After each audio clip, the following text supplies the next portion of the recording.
Kembali dengan sumber artikel media Rohani Parakletos.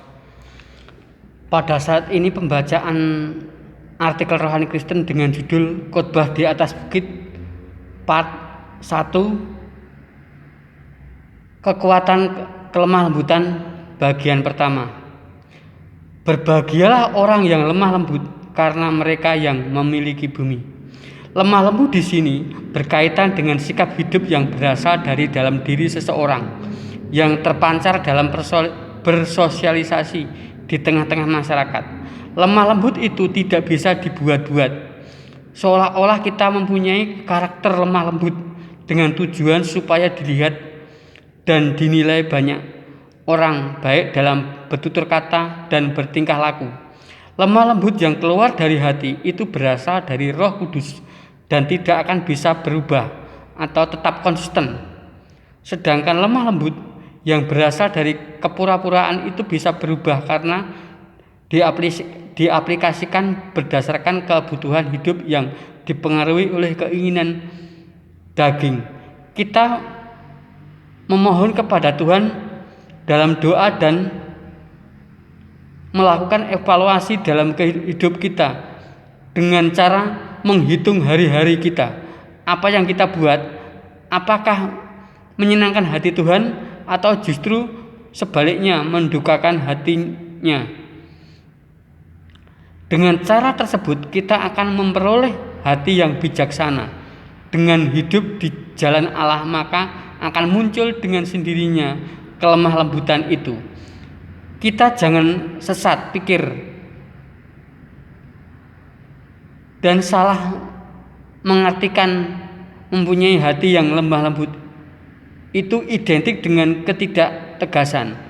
Kalau munculnya kelemah lembutan itu adalah buah-buah roh, pasti kita akan tegas baik dalam berpikir, berbicara, dan tegas di dalam tindakan. Ya katakan ya, tidak katakan tidak. Lemah lembut bukan berarti penakut yang takut untuk melakukan kebenaran di jalan Kristus, takut untuk melakukan yang benar, dan takut untuk berpikir benar serta bertindak benar.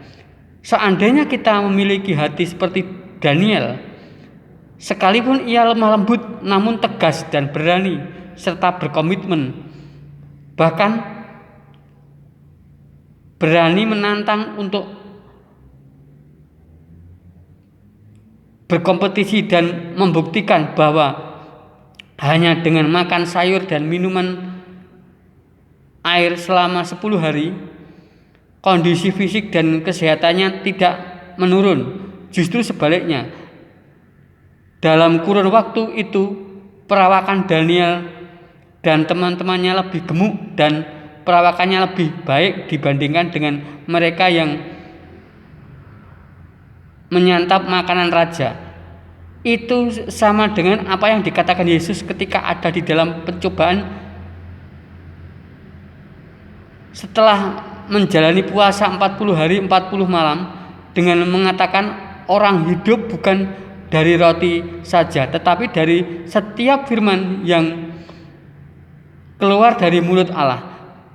Justru melalui pencobaan Dia mengasihi mereka dan memberikan berbagai-bagai hikmat, dan sedangkan untuk Daniel sendiri diberikan berbagai penglihatan oleh Allah untuk mengartikan mimpi. Maka kata berbahagialah mereka yang lemah lembut, karena mereka akan memiliki bumi. Apabila hidup kita mau meneladani apa yang menjadi pengalaman hidup Daniel dan teman-temannya, kehidupan mereka selalu menjadi sorotan, baik ketika masih di Israel maupun ketika sudah ada dalam pembuangan di Babel. Dengan kelemah lembutan, ia melawan kebijakan Nebukadnezar. Pada akhirnya ia bisa menjadi orang kepercayaan Raja Nebukadnezar.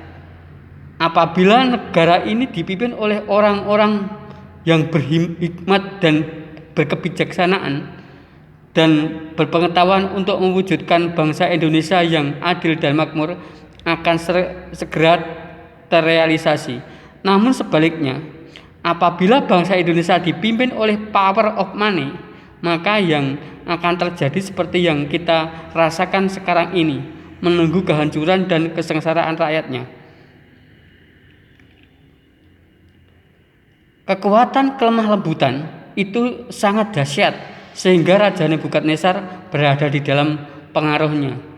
Itu semua karena Daniel dan teman-temannya telah lulus ujian dan dalam dapur api yang menyala-nyala karena tidak mau menyembah patung Nebukadnezar. Akhirnya dimasukkan ke dapur yang menyala-nyala itu. Ini juga adanya faktor kekuatan iman, kasih dan kelemah lembutan. Amin dan bersambung.